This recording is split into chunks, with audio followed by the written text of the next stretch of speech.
Your CV is the single most important document when searching for a new job. It doesn't matter how long it has taken to write. The person reading it will take about 5 seconds to form an opinion. As well as grabbing the attention of your potential employer, your CV has to impress them too. You have to show that you have the necessary skills and competencies to do the job. It's a lot to ask, but all it takes are a few simple rules to make sure that you produce a well-presented, accurate and concise CV that will give you every opportunity to secure an interview. The first rule is to write the CV yourself. It needs to represent you and the language you use. You will be expected to discuss your CV at an interview, and a recruiter will definitely know when a CV is not your own. The best way to lay out a CV is to start with your name and contact details. Your date of birth is not necessary, neither are your nationality or marital status. The big question now is, what comes next? This is the critical part of the CV. Some people think a personal profile is the best way to make that all-important positive impression. Sometimes it is, but 9 times out of 10, personal profiles have the opposite effect, and so we think these are best avoided altogether. The most dynamic part of your CV is a section that charts your key achievements. Put it first and back up your achievements with compelling facts. Don't just tell the reader you wrote and implemented an absence policy. Tell them you reduced sickness absence levels from 11% to 2.5% over a 1-year period.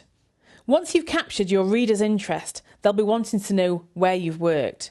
So your employment history comes next. Include job title and dates, and put the most recent first. Also include a description of your duties and your responsibilities. Include precise details. These will make your skills tangible. Then come your education and qualifications. Again, most recent first. Start with your most relevant professional qualification for the job. Then give the full title of your degree and a summary of subjects and grades. These are followed by relevant training, which comes in a separate section. The interests and hobbies section should not be underestimated. Keep away from boring cliches.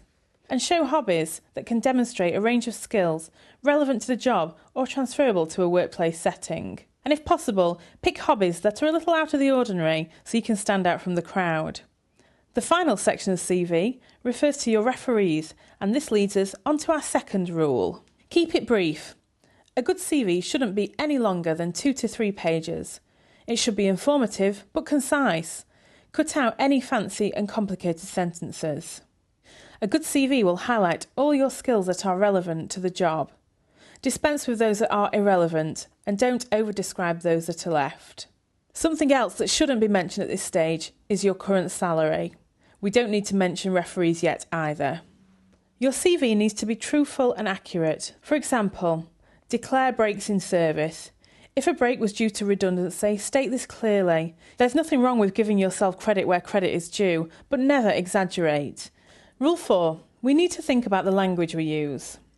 Keep your CV in the third person where possible, as this helps to avoid beginning sentences repeatedly with I.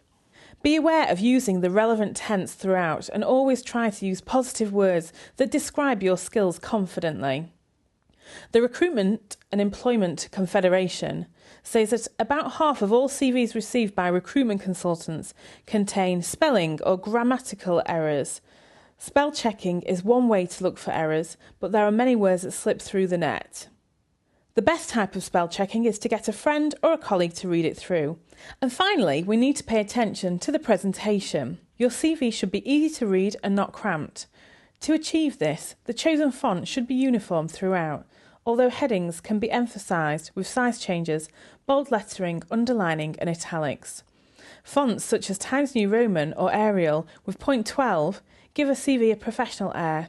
For a more interesting font, consider Georgia, or a more classy choice might be Geneva or Verdana.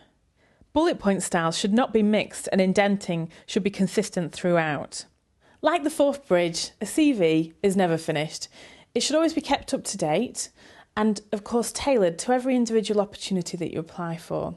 By following these 5 simple rules of writing the CV yourself, keeping it brief, being truthful and accurate, getting the language right and applying the finishing touches, you will give yourself every opportunity to progress to the interview stage. And when you get to the interview stage, we can help you with that too.